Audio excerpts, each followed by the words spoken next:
ആഭിമുഖ്യത്തിൽ എല്ലാ ശനിയാഴ്ചകളിലും നടത്തപ്പെടുന്ന സ്നേഹ സംഗമത്തിലേക്ക് ഏവർക്കും സ്വാഗതം. ഓരോ ദിവസത്തെയും പുതിയ പ്രതീക്ഷകളോടെ നമുക്ക് സ്വീകരിക്കാം. ഇന്ന് 2025 ജൂലൈ 26 214ാമത് സ്നേഹ സംഗമം അറേഞ്ച് ചെയ്തിരിക്കുന്നത് ദർശന ക്ലബാണ്. ഇന്നത്തെ സ്നേഹ സംഗമം നമുക്ക് പ്രാർത്ഥനാ ഗാനത്തോടെ ആരംഭിക്കാം. പ്രാർത്ഥനാ ഗാനം ആലപിക്കുന്നതിന് വേണ്ടി ശ്രീ ഷാജി തങ്കമണിയെ ഏറ്റവും സ്നേഹത്തോടെ സ്വാഗതം ചെയ്യുന്നു. Please welcome the screen.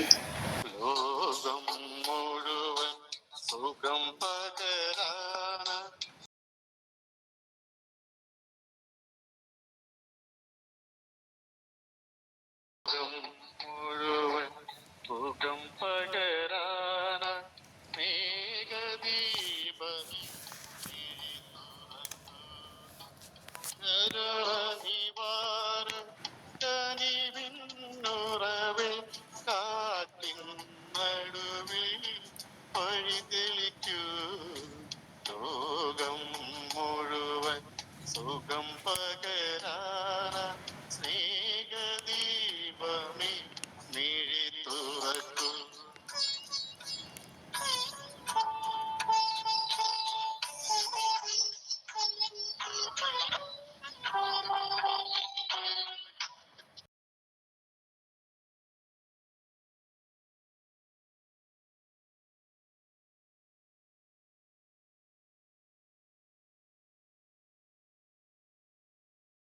പൂവിൽ പുഴുവിൽ കിളിയെ വന്യജീവിയെ വനചരണി ജീവബിന്ദുവിന്നമൃതം തൂകിയ ലോകപാലക ജഗദീശ ആനന്ദ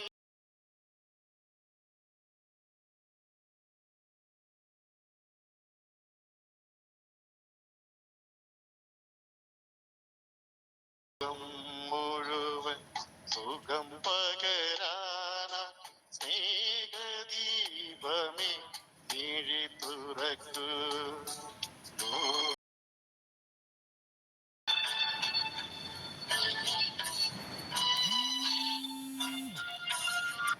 ഓക്കെ, താങ്ക് യു. വളരെ മനോഹരമായി പ്രാർത്ഥനാ ഗാനം ആലപിച്ചുകൊണ്ട് നമ്മുടെ ഈ സ്നേഹസംഗമം ആരംഭിച്ചിരിക്കുകയാണ്. അടുത്തായിട്ട് ഇന്ന് സ്നേഹസംഗമത്തിലെത്തിയിരിക്കുന്ന നമ്മുടെ വിശിഷ്ടാതിഥികളെയും നമ്മളെ ഓരോരുത്തരെയും സ്വാഗതം ചെയ്യുന്നതിന് വേണ്ടി കുമാരി റോസ്ലി MD സ്നേഹപൂർവ്വം ക്ഷണിച്ചുകൊള്ളുന്നു. റോസ്ലി MD കേൾക്കുന്നുണ്ടോ? Please welcome to the screen. എല്ലാവർക്കും നമസ്കാരം.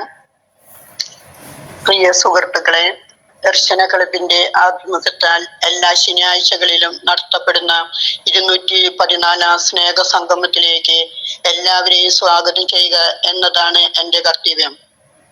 അധ്യക്ഷ പദവി അലങ്കരിക്കുന്ന ദർശന സൊസൈറ്റി പ്രസിഡന്റും ദർശന ക്ലബിന്റെ ഡയറക്ടറുമായ നമ്മുടെ എല്ലാമായ റവർ ഫാദർ സോളമൻ കടമ്പാട്ടുപറമ്പിൽ CMI അച്ഛനെ സ്നേഹ സംഗമത്തിലേക്ക് ഞാൻ സ്വാഗതം ചെയ്യുന്നു.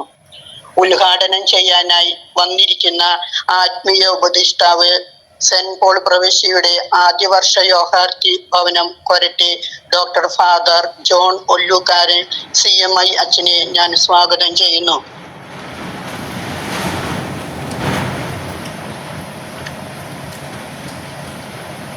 മുഖ്യ അതിഥിയായി വന്നിരിക്കുന്ന secretary civil judge senior division ജില്ലാ legal service authority Thrissur Shrimati Saritha Raveendran മാഡത്തെ ഞാൻ ഈ സ്നേഹ സംഗമത്തിലേക്ക് സ്വാഗതം ചെയ്യുന്നു.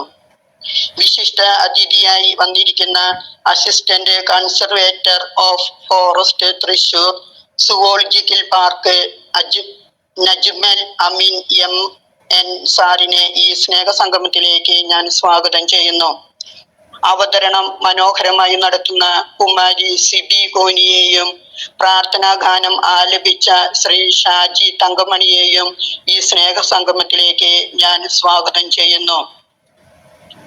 ഗ്രൂപ്പുകളെ പരിചയപ്പെടുത്തുന്നതിനും റിപ്പോർട്ട് വായിക്കുന്നതിനുമായി വന്നിരിക്കുന്ന ജോസ് കൊരക്കിചേട്ടനെയും PRO പിയൂസ് കോട്ടപ്പുറത്തെയും ഈ സ്നേഹ സംഗമത്തിലേക്ക് ഞാൻ സ്വാഗതം ചെയ്യുന്നു. നന്ദി പറയാൻ വന്നിരിക്കുന്ന രതിപാലിനെയും ഈ മീറ്റിംഗ് മനോഹരമാക്കുവാൻ വന്നിരിക്കുന്ന എൻ്റെ എല്ലാ പ്രിയപ്പെട്ട കൂട്ടുകാരികളെയും ഈ സ്നേഹസംഗമത്തിലേക്ക് ഞാൻ സ്വാഗതം ചെയ്യുന്നു. നന്ദി, നമസ്കാരം. Thank you Kumari Rosily. മനോഹരമായിട്ട് എല്ലാവരെയും സ്വാഗതം ചെയ്തതിന് നന്ദി അറിയിക്കുന്നു. അടുത്തായിട്ട് നമ്മുടെ ഗ്രൂപ്പുകളെ പരിചയപ്പെടുത്തുകയും റിപ്പോർട്ട് അവതരിപ്പിക്കുകയും ചെയ്യുന്നതിന് വേണ്ടി നമ്മുടെ പ്രിയപ്പെട്ട ജോസേട്ടനെ ക്ഷണിച്ചോളുന്നു. ജോസേട്ടാ, പ്ലീസ് വെൽക്കം ടു സ്ക്രീൻ. കേൾക്കാലോ? കേൾക്കാം ജോസേട്ടാ, കേൾക്കാം. എനിക്ക് ആദ്യമേ ഒരു തെറ്റ് പറ്റിയെന്ന് വെച്ചാല്, ഇന്ന് നമ്മുടെ ഡാഫ് ഫുട്ബോളിലെ സെയ്ദ് മുഹമ്മദ് അവന്റെ അമ്മയുടെ മരണം നടന്നിട്ടുണ്ട്. ഒരു മിനിറ്റ് നമുക്ക് പറയുന്നതായിരുന്നു, എനിക്ക് പറ്റിപ്പോയി. ഒരു മിനിറ്റ് നമുക്ക് മൗനമായിട്ട് അവന്റെ ആ ദുഃഖാചരണത്തെ രേഖപ്പെടുത്താം. തീർച്ചയായിട്ടും എല്ലാവർക്കും ഒരു മിനിറ്റ് ആത്മാവിന് ശാന്തി നേടുന്നതിന് വേണ്ടി മൗനം ആചരിക്കും.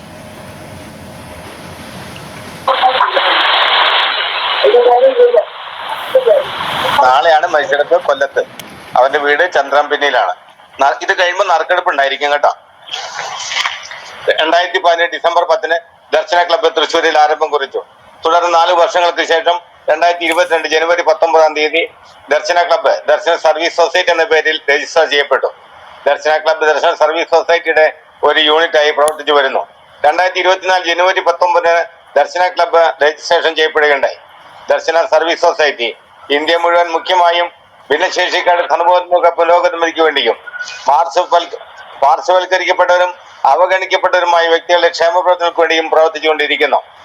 ക്രിക്കറ്റിന് വേണ്ടി കാഴ്ച പരിമിതരുടെ 3 ടീമുകൾ, പൂർണ്ണ കാഴ്ച പരിമിത 2 ഫുട്ബോൾ ടീം, ഭാഗിക കാഴ്ച പരിമിത 2 ഫുട്ബോൾ ടീം പ്രവർത്തിച്ചു വരുന്നു.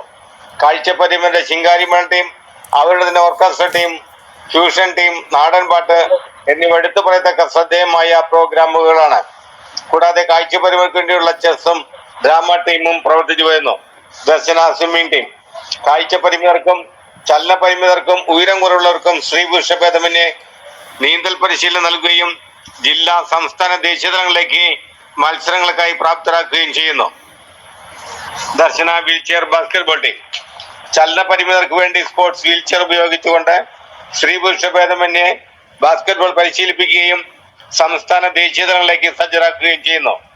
ഗ്ലോറിയ ഗ്രൂപ്പ് ചലന പരിമിതർക്ക് പാട്ടുകൾ പാടുന്നതിനും മാനസിക ഉല്ലാസത്തിനും ബുദ്ധിവളർച്ചയുമുള്ള കാര്യങ്ങൾ ഈ ഗ്രൂപ്പിലൂടെ നടത്തി വരുന്നു. മത്സരത്തിൽ പങ്കെടുക്കുന്ന വിജയികൾക്ക് ക്യാഷ് പ്രൈസ് നൽകി വരുന്നു. തിരുഹൃദയ ഗ്രൂപ്പ് ചലന പരിമിതർക്കും കിടപ്പ് രോഗികൾക്കും പ്രാർത്ഥനയുടെ ആശ്വാസം നൽകുന്ന ഗ്രൂപ്പാണ്. പ്രാർത്ഥനയോടൊപ്പം തന്നെ പരസ്പരം വേദനകൾ പങ്കുവയ്ക്കുവാനും സാമ്പത്തികമായി പിന്നോക്കം നിൽക്കുന്നവരെ സഹായിക്കുകയും ചെയ്യുന്ന ഗ്രൂപ്പാണ്. ദർശന ലിറ്റിൽ ബ്രദറൻ ഗ്രൂപ്പ് ഉയരം കുറഞ്ഞവർക്ക് വേണ്ടിയുള്ള ഗ്രൂപ്പാണിത്. ഇതിലൂടെ അവരുടെ മാനസിക, ശാരീരിക വേദനകൾ പരസ്പരം പങ്കുവയ്ക്കുവാനും കലാകായിക വിദ്യാഭ്യാസ മേഖലയിൽ ശ്രദ്ധ പതിപ്പിക്കാൻ വേണ്ടിയുള്ള ഗ്രൂപ്പാണ്. മാർഗദർശികളുടെ കൂട്ടായ്മ ദർശന ക്ലബിന്റെ ചാനലിലൂടെ മാർഗദർശികളുടെ അഭിമുഖത്തിൽ പങ്കെടുത്ത വ്യക്തികളുടെ കൂട്ടായ്മയാണ്. ഈ അഭിമുഖത്തിൽ കാഴ്ച പരിമിതരും ചലന പരിമിതരും ഉയരം കുറഞ്ഞവരുമായിട്ടുള്ള 439 വ്യക്തികൾ പങ്കെടുക്കുകയുണ്ടായി. അവർ ലേഡി ഓഫ് സോറസ് വിധവകളായി വീട്ടിൽ കഴിയുന്ന വ്യക്തികളുടെ കൂട്ടായ്മയാണ് വ്യാകുല മാതാവിന്റെ കൂട്ടായ്മ. ഈ കൂട്ടായ്മയിലൂടെ അവരുടെ മാനസിക, ശാരീരിക വിഷമതകൾ പങ്കുവയ്ക്കുവാനും പ്രാർത്ഥനയിലൂടെ ദൈവാനുഗ്രഹം പ്രാപിക്കുന്നതിനും ധൈര്യം സംഭരിക്കുന്നതും പ്രവർത്തിച്ചു വരുന്നു. അതുപോലെ തന്നെ സാമ്പത്തികമായി പിന്നോക്കം നിൽക്കുന്ന വ്യക്തികൾക്കും അവരുടെ മക്കൾക്കും വിദ്യാഭ്യാസത്തിന് വേണ്ടി സാമ്പത്തികമായി സഹായം നൽകുന്നതും ഈ ഗ്രൂപ്പിലുള്ളവർ തയ്യാറാകുന്നു. ഏതൻ ഗ്രൂപ്പ് മക്കളില്ലാത്ത ദമ്പതികളുടെ കൂട്ടായ്മയാണ്.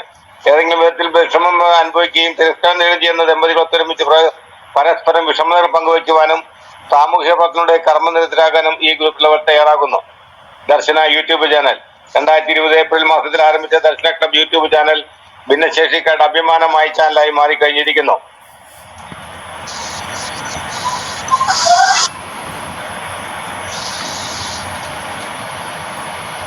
കേൾക്കാലോ? കേൾക്കാം ജോസേട്ടാ, കേൾക്കാം. 2020 ഏപ്രിൽ മാസത്തിൽ ആരംഭിച്ച ദർശന ക്ലബ് യൂട്യൂബ് ചാനൽ ഭിന്നശേഷിക്കാരുടെ അഭിമാന ചാനലായി മാറിക്കഴിഞ്ഞിരിക്കുന്നു. 10,000-ൽ പരം സബ്സ്ക്രൈബേഴ്സ് ഉണ്ട്. ദർശന ക്ലബ് യൂട്യൂബ് ചാനലിലൂടെ ഭിന്നശേഷിക്കാരുടെ കലാവാസന പ്രകടമാക്കുന്നതിനും കനവെന്ന പ്രോഗ്രാം, ആത്മീയമായ ഉന്നമനത്തിനുള്ള ക്ലാസുകൾ, സമകാലിക വാർത്തകൾ, സ്നേഹസംഗമം തുടങ്ങി നിരവധിയായ പ്രവർത്തനങ്ങൾ യൂട്യൂബ് ചാനലിലൂടെ പ്രവർത്തിച്ചു വരുന്നു. വർഷത്തിലൊരിക്കൽ ഇരിങ്ങാലക്കുട ക്രൈസ്റ്റ് കോളേജിൽ വെച്ച് അത്ലറ്റ് മീറ്റും എല്ലാ വിഭാഗത്തിൽപ്പെട്ടവർക്ക് വടംവലി മത്സരവും പഞ്ചഗുസ്തി മത്സരവും നടത്തി വരുന്നു. ഭിന്നശേഷിക്കാർക്ക് വേണ്ടി വിനോദയാത്രകളും ഉപജീവനാർത്ഥം സ്വയം തൊഴിലിനു വേണ്ടി പരിശീലനങ്ങളും അവസരങ്ങളും സജ്ജമാക്കുന്നു.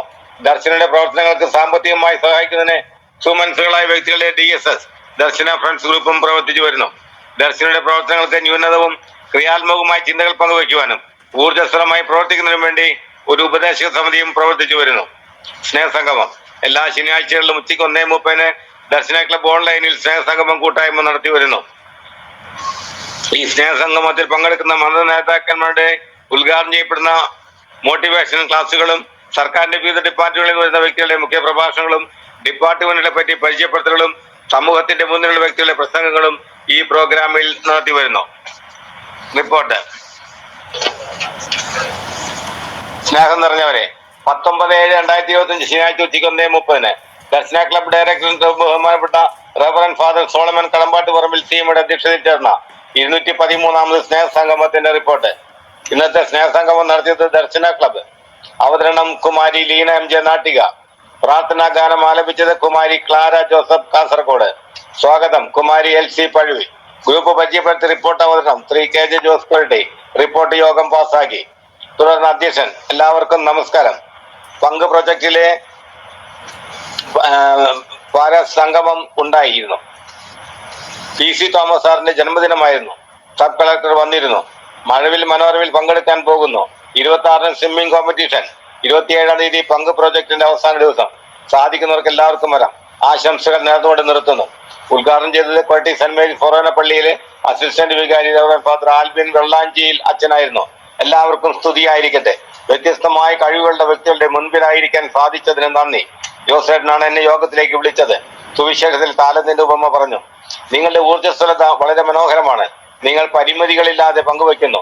എന്നെ വിളിച്ചത് നന്ദി പറഞ്ഞുകൊണ്ട് ഞാൻ യോഗം ഉദ്ഘാടനം ചെയ്യുന്നു. മുഖ്യാതിഥിയായി വന്നത് അഡ്വക്കേറ്റ് ശ്രീമതി വിനേകർ ആലപ്പാട്ട് LLB മാഡമായിരുന്നു. എന്റെ പേരിനർത്ഥം ദൈവത്തിന്റെ ദാനം എന്നാണ്. എന്നെ വിളിച്ചത് PRO പിയൂസ് ആണ്. നിങ്ങൾക്ക് ഒരുപാട് കഴിവുകളുണ്ട്. നമ്മുടെ കഴിവുകൾ മറ്റുള്ളവർക്ക് നന്മയ്ക്കായി മാറ്റുക. കൂടുതൽ നന്മ ചെയ്യാൻ സാധിക്കട്ടെ. നിങ്ങളെ ദൈവം ചേർത്ത് പിടിച്ച വ്യക്തികളാണ്. കുറവിനെ പറ്റി ചിന്തിക്കാതിരിക്കുക. നാം നമ്മെ തന്നെ സ്നേഹിക്കുക. എന്നെ വിളിച്ചത് നന്ദി പറഞ്ഞുകൊണ്ട് നിർത്തുന്നു. മനോഹരമായ ഒരു ഗാനാലാപനം നടത്തുകയുണ്ടായി. ഈ ദിവസത്തിൽ ലീന പ്രവീൺ, കിരൺ, റഹീന പാവട്ടി, മാഗി ഇവർ മനോഹരമായ ഗാനാലാപനം നടത്തുകയുണ്ടായി. യോഗ അവസാനം നന്ദി പറഞ്ഞത് കുമാരി ലിജി PV അങ്കമാലി. യോഗം അവസാനിച്ചു. അംഗീകാരത്തിനായി റിപ്പോർട്ട് യോഗ സമക്ഷം സമർപ്പിക്കുന്നു. റിപ്പോർട്ട് പാസ്സാക്കുമല്ലേ? നമ്മുടെ അച്ഛൻ കയറിയുണ്ടാ ഉണ്ട്. എല്ലാവരും സമ്മതത്തോടെ പാസ്സാക്കാം നമുക്ക്. അപ്പൊ നമ്മുടെ ഇന്നത്തെ 214ാമത് സ്നേഹസംഗമം ഉദ്ഘാടനം ചെയ്യാനായിട്ട് എത്തിയിരിക്കുന്നത് കൊരട്ടി സെന്റ് പോൾ പ്രവിശ്യയുടെ ആദ്യ വർഷ യോഗാർത്ഥി ഭവനത്തിന്റെ ആത്മീയ ഉപദേഷ്ടാവായ ഡോക്ടർ ഫാദർ ജോൺ ഒല്ലുകാരൻ CMI അച്ഛനാണ്. അച്ഛൻ പ്രശസ്തനായ ഒരു വിദ്യാഭ്യാസ ശാസ്ത്രജ്ഞനും CMI അംഗവുമാണ്. ഇദ്ദേഹം സെന്റ് പോൾസ് പ്രൊവിൻസുമായി ബന്ധപ്പെട്ടിരിക്കുന്നു. ഭോപ്പാലിലെ ക്രൈസ്റ്റ് കോളേജിന്റെ സ്ഥാപക പ്രിൻസിപ്പൾ ആയിരുന്ന ഇദ്ദേഹം അവിടെ B.Ed. M.Ed. കോഴ്സുകൾ ആരംഭിച്ചു. 2014 ഈ college NAAC A grade accreditation നേടി. 1993 doctor father John Ollukaran best principal award for excellence in education എന്ന ബഹുമതിക്ക് അർഹനായി. ഒരു പണ്ഡിതനും ആലോചകനുമായ ഫാദർ ജോൺ ഓൾ ഇന്ത്യ റേഡിയോയിൽ വിദ്യാഭ്യാസവും വ്യക്തിത്വ വികസനവുമായ നിരവധി വിഷയങ്ങളിൽ പ്രഭാഷണം നടത്തുകയും വിവിധ ഇടങ്ങളിൽ അധ്യാപന പരിശീലന ശിബിരങ്ങൾക്കും സ്ഥാപനങ്ങളുടെ മൂല്യനിർണയ പ്രവർത്തനങ്ങൾക്കും റിസോഴ്സ് പേഴ്സണായി പ്രവർത്തിച്ചിട്ടുണ്ട്. നമ്മുടെ ഈ 214ാമത് സ്നേഹസംഗമം ഉദ്ഘാടനം ചെയ്യുന്നതിനായി ഡോക്ടർ ഫാദർ ജോൺ ഒല്ലുകാരനെ ഏറ്റവും ബഹുമാനപൂർവ്വം സ്വാഗതം ചെയ്യുന്നു. അച്ഛാ, please welcome to the screen. Thank you. കേൾക്കാമെന്ന് വിചാരിക്കുന്നു. കേൾക്കാം അച്ഛാ, കേൾക്കാം. സംസാരിക്കുന്നു. സ്നേഹ ബഹുമാനപ്പെട്ട സോളമനച്ച, PRO ആയ ശ്രീ പിയൂസ് കോട്ടപ്പുറം, വിശിഷ്ടാതിഥികളെ, ശ്രോതാക്കളെ, ദർശന ക്ലബിന്റെ അംഗങ്ങളെ,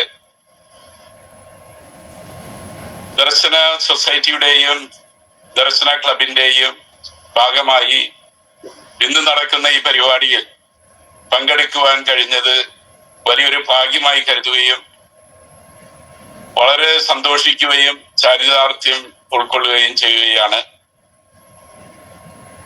അധ്വാനിക്കുന്നവരും ഭാരം ചുമക്കുന്നവരും എന്റെ അടുക്കൽ വരുവിൻ, നിങ്ങൾക്ക് ഞാൻ വിശ്രമമേകാം എന്ന യേശുനാഥന്റെ വാക്കുകൾ അന്വർത്ഥമാക്കിക്കൊണ്ട് സഫലമാക്കിക്കൊണ്ട് മുന്നേറുന്ന അനേകർക്ക് താങ്ങും തണലുമായി സഹായഹസ്തമായി നീട്ടിക്കൊണ്ട് മുന്നോട്ട് പോകുന്ന ഈ ദർശന സമൂഹത്തിനും അതിന്റെ സാരഥ്യം വഹിക്കുന്ന സ്നേഹബഹുമാനപ്പെട്ട സോളമനച്ചനും എൻ്റെ ഒരു അടുത്ത സുഹൃത്താണ്. സോളമനച്ചനും അതുപോലെ തന്നെ അദ്ദേഹത്തിന്റെ സഹപ്രവർത്തകർക്കും അതുപോലെ ഈ മഹാപ്രസ്ഥാനത്തിന് അങ്ങേയറ്റം ഉദാരമായി സാമ്പത്തികമായും മറ്റു മാർഗങ്ങളിലൂടെയും സഹായഹസ്തം നീട്ടുന്ന എല്ലാവർക്കും ആദ്യമായി അനുമോദനങ്ങളും ഭാവുകങ്ങളും പ്രാർത്ഥനകളും നേരുകയാണ്. സോളമനച്ചനെ കുറിച്ച് ഒരു വാക്ക് പറയാൻ ഞാൻ ആഗ്രഹിക്കുകയാണ്.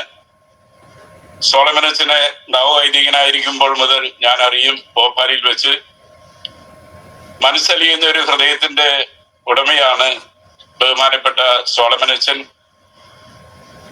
അദ്ദേഹം ഒരു കുഗ്രാമത്തില് ഒരു സോഷ്യൽ സർവീസ് പ്രസ്ഥാനം നടത്തുകയുണ്ടായി.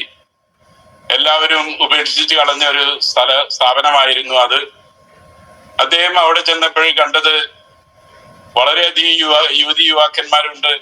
അവരൊക്കെ +2 കഴിഞ്ഞ് കോളേജിൽ പഠിക്കുന്നുണ്ടെങ്കിലും അവർ കമ്പ്യൂട്ടർ പടങ്ങളിൽ മാത്രമാണ് കണ്ടിരുന്നത്. അവർ ഒരിക്കലും നേരിട്ട് ഉപയോഗിക്കാൻ അവസരമുണ്ടായിരുന്നില്ല. ഇത് കണ്ട് മനസ്സലിഞ്ഞ ബഹുമാനപ്പെട്ട സോളമനച്ചൻ, ഞാൻ അന്ന് എഡ്യൂക്കേഷന്റെ ഡിപ്പാർട്ട്മെന്റ് ഹെഡായിരുന്നു ഞങ്ങളുടെ പ്രോവിൻസിന്റെ CMI സഭയുടെ. അദ്ദേഹം എന്നോട് ഈ കാര്യം പറഞ്ഞു. അപ്പൊ അദ്ദേഹത്തിനൊരു കമ്പ്യൂട്ടർ അക്കാഡമി ആ കുഗ്രാമത്തിൽ തുടങ്ങണം എന്നൊരു ആഗ്രഹം. അതനുസരിച്ച് അദ്ദേഹത്തിന് എല്ലാ സഹായ സഹകരണങ്ങളും ചെയ്യുവാൻ കഴിഞ്ഞു എന്നുള്ളതിൽ ഞാൻ ചാരിതാർത്ഥ്യം കൊള്ളുന്നു. അദ്ദേഹം കമ്പ്യൂട്ടറുകൾ കളക്ട് ചെയ്ത് മറ്റുപലരുടെയും സഹായങ്ങളും ഏറ്റുവാങ്ങിക്കൊണ്ട് ഒരു കമ്പ്യൂട്ടർ അക്കാഡമി വളരെ മനോഹരമായി കൊണ്ടുവന്നു. എല്ലാ കുട്ടികളും വളരെ ആവേശത്തോടും ഉത്സുകതയോടും കൂടി അതിൽ പങ്കെടുക്കുന്നതായി കാണുകയുണ്ടായി. അപ്പൊ ഇത് തന്നെ ആ മനസ്സ് ഇവിടെയും പ്രവർത്തിക്കുന്നു എന്നറിയുന്നതിൽ വളരെ സന്തോഷമുണ്ട്, ചാരിതാർത്ഥ്യമുണ്ട്. ദൈവാനുഗ്രഹം തീർച്ചയായും അദ്ദേഹത്തിൽ നിറഞ്ഞു നിൽക്കും. ഞാൻ ഈ അവസരത്തില്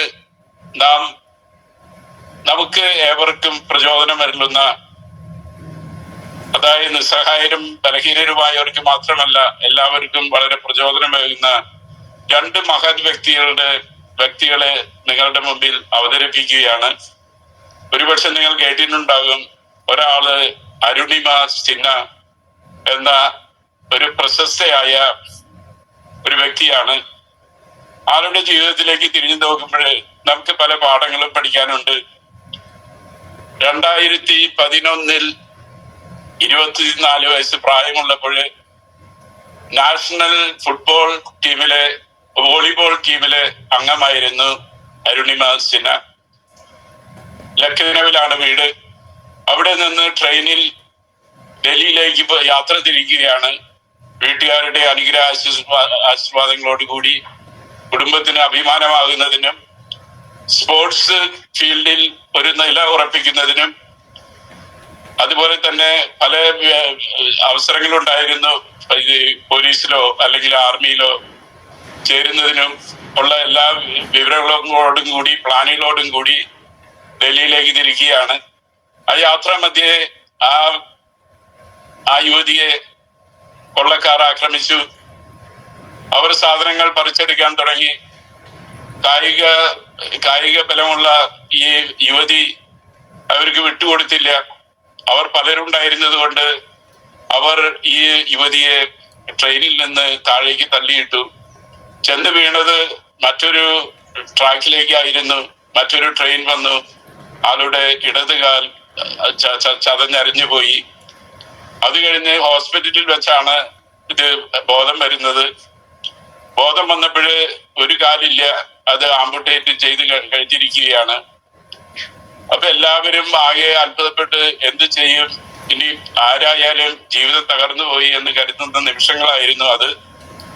ആ സമയത്താണ് ഈ യുവതി പറയുകയാണ്, I will climb the mount Everest. ഞാൻ ഹിമാലയത്തിന്റെ ഉന്നത ശൃംഖല കൊടുമുടിയായ എവറസ്റ്റ് ഞാൻ കയറും എന്ന് പറയുകയാണ്. എല്ലാവരും വിചാരിച്ചത് അത് ബുദ്ധിഭ്രമം കൊണ്ട് വന്ന് പറയുന്നതാണ്, അല്ലെങ്കിൽ തമാശ പറയുന്നതായിരിക്കും എന്നൊക്കെയാണ് എല്ലാവരും വിചാരിച്ചത്. പക്ഷെ അരുണിമ മാത്രം അങ്ങനെയല്ല എടുത്തത്, അത് കാര്യമായി എടുത്തു. അതിനുശേഷം ആർട്ടിഫിഷ്യൽ കാല് വെച്ചുകൊണ്ട് ഇതിനുള്ള പ്രവർത്തനത്തിന് വേണ്ടി നെഹ്റു നാഷണൽ സെന്ററില്, നെഹ്റു ഇൻസ്റ്റിറ്റ്യൂട്ട് ഓഫ് മൗണ്ടനിയറിംഗില് ചെന്ന് പ്രവേശിച്ചു. അവിടെ നിരന്തരമായ പരിശ്രമത്തിന്റെ ഫലമായി 2013 തന്നെ 52 ദിവസത്തെ യാത്ര ചെയ്തുകൊണ്ട് ഒറ്റക്കാലില് യാത്ര ചെയ്ത് ഈ മല കയറി എവറസ്റ്റ് കൊടുമുടി പിടിച്ചടക്കി എന്നുള്ളതാണ് ആ ധീരവനിതയുടെ ചരിത്രം. അതുകൊണ്ട് ആ ധീരവനിതയ്ക്ക് മതിയായില്ല. 7 ഭൂഖണ്ഡങ്ങളിലെയും ഏറ്റവും വലിയ കൊടുമുടികൾ കയറുവാൻ തന്നെ പരിശ്രമിച്ചു. അത് നടക്കുകയും ചെയ്തു. അവസാനം ആ യുവതി പറയുകയാണ്, mountains are climbed not by legs but by will power. മനോവീര്യം കൊണ്ടാണ് മലകള് കയറുന്നത്, അല്ലാതെ കാലുകൾ കൊണ്ടല്ല എന്ന്. ഇത് നമുക്ക് ഏവർക്കും ഉത്തേജനം നൽകുന്നതാണ്. നമുക്ക് വൈകല്യങ്ങളോ എന്തെങ്കിലോ ബുദ്ധിമുട്ടുകളോ ഉണ്ടെങ്കിലും അതൊക്കെ തരണം ചെയ്തുകൊണ്ട് മനോവീര്യമുണ്ടെങ്കിൽ, വിൽ പവർ ഉണ്ടെങ്കിൽ നമുക്ക് പലതും കീഴടക്കാൻ കഴിയും എന്നുള്ള ഒരു വസ്തുതയാണ് ആ മഹതി നമ്മുടെ മുന്നിൽ വെക്കുന്നത്. രണ്ടാമതൊരാളുടെയും പറഞ്ഞുകൊണ്ട് ഞാനിത് അവസാനിപ്പിക്കാം. ആളുടെ പേരാണ് ഹെയ്ബൻ ഗിർമ എന്ന മറ്റൊരു ധീരവനിത. അത് ജനിക്കുമ്പോൾ തന്നെ അന്ധയും ബധിരയുമായിരുന്നു. അപ്പോൾ പക്ഷേ വീട്ടുകാർ ആ കുട്ടിയെ വളർത്തിയത് അങ്ങനെയല്ല. ആ കുട്ടിയെ മറ്റു കുട്ടികളെ പോലെ വളർത്തിയെടുക്കുവാൻ അവർ പരിശ്രമിച്ചു. ഇതിൽ വന്നൊരു വികലമായ രംഗം അവർ അത് മാറ്റിവെച്ചുകൊണ്ട് ആ കുട്ടിയെ കൊണ്ട് കഴിയുന്നത്ര എല്ലാ കാര്യങ്ങളും ചെയ്യിക്കാനൊക്കെ ഈ മാതാപിതാക്കന്മാർ പരിശ്രമിച്ചു. അത് അവൾക്കൊരു അടിത്തറ പാകി. അവൾ മനോധൈര്യം നേടിയെടുത്തു. അവസാനം മഹതി പഠിച്ച് ഹാർവാർഡ്, ലോകത്തിലെ ഏറ്റവും പ്രസിദ്ധമായ യൂണിവേഴ്സിറ്റിയായ ഹാർവാർഡ് സ്കൂൾ ഓഫ് ലോയിൽ നിന്ന് ബിരുദം നേടി ഒരു അഡ്വക്കേറ്റായി തീർന്നു എന്നുള്ളതാണ് ഈ അന്ധയും ബധിരയുമായ ആ യുവതിയുടെ ചരിത്രം. ഇത് നമുക്ക് തീർച്ചയായും ഉത്തേജനം നൽകും. അത് മനോവീര്യം കൊണ്ട് മാത്രമാണ്, മനോധൈര്യം കൊണ്ടും ഇത് പരിശ്രമം കൊണ്ടുമാണ് അത് നേടിയെടുത്തത്. ഇത് നമുക്കും അതുപോലെ തന്നെ എന്തെങ്കിലും അംഗവൈകല്യങ്ങളുള്ളവർക്കും ഇതൊരു പാഠമാണ്. നമുക്ക് മനോവീര്യമുണ്ടെങ്കിൽ ദൈവത്തിൽ ആശ്രയിച്ചുകൊണ്ട് നാം മുന്നോട്ട് പോകുമ്പോൾ നമുക്ക് കീഴടക്കാൻ പറ്റാത്ത ഒന്നും തന്നെ ഇല്ല എന്ന് നാം മനസ്സിലാക്കേണ്ടിയിരിക്കുന്നു. നാം ഇപ്പോൾ ദർശന സമൂഹത്തിലൂടെ നാം നടത്തി വരുന്ന പരിപാടികൾക്കും ഇങ്ങനെ ഒരു മനോവീര്യത്തോടു കൂടി തന്നെ നമുക്ക് മുന്നോട്ട് പോകാം. വളരെയധികം കാര്യങ്ങൾ ചെയ്യുന്ന ഒരു സംഘടനയാണ് എന്നുള്ളത് ഞാൻ മനസ്സിലാക്കിയിട്ടുണ്ട്. അത് എല്ലാവർക്കും അഭിനന്ദനങ്ങൾ നേരുന്നു. ഇതുമായി ബന്ധപ്പെട്ട എല്ലാവർക്കും ഇത് ഇത്രയും പറഞ്ഞുകൊണ്ട് എന്റെ വാക്കുകളെ ഞാൻ ഉപസംഹരിക്കുന്നു. ദൈവം നമ്മെ എല്ലാവരെയും സമൃദ്ധമായി അനുഗ്രഹിക്കട്ടെ. Thank you. താങ്ക് യു അച്ഛാ. Thank you so much. അച്ഛന്റെ തിരക്കിന്റെ ഇടയിൽ ഇത്ര സമയം അന്ന് ഞങ്ങളോട് സംസാരിക്കുകയും ഞങ്ങൾക്ക് ഊർജം തരുന്ന വിധത്തിൽ 2 മഹത് വ്യക്തികളെ, അവരുടെ കുറവുകളെ കഴിവുകളാക്കി മാറ്റിയ 2 മഹത് വ്യക്തികളെ പറ്റി ഞങ്ങളോട് സംസാരിച്ചതിന് ഒരുപാട് നന്ദിയുണ്ട്. നമുക്കും ഇതുപോലെ അവരെ പോലെ ഒരു മനോവീര്യം ഉണ്ടെങ്കിൽ പല കാര്യങ്ങളും ചെയ്യാൻ പറ്റും എന്നുള്ളത് അച്ഛൻ ഇതിലൂടെ നമുക്ക് പറഞ്ഞു തരികയാണ്. നമുക്ക് പലർക്കും ഇല്ലാതെ പോകുന്നത് അതാണ്, ഒരു മനോവീര്യം. നമ്മളുടെ കുറവുകളെ മാത്രമാണ് നമ്മൾ പലരും കാണുന്നത്. അപ്പൊ അതിൽ നിന്നൊന്ന് മാറി നമുക്കുള്ള കുറവുകളെ മറന്നുകൊണ്ട് നമുക്ക് കിട്ടിയ അനുഗ്രഹങ്ങളെ ഓർത്തുകൊണ്ട് നമ്മളുടെ ജീവിതത്തെ കുറച്ചുകൂടെ മനോവീര്യത്തോടെ മുന്നോട്ട് കൊണ്ടുവരാൻ അച്ഛന്റെ വാക്കുകൾ നമുക്ക് പ്രചോദനമാവട്ടെ. താങ്ക് യു അച്ഛാ. നമ്മുടെ സോളമനച്ചൻ കയറിയിട്ടുണ്ടോ?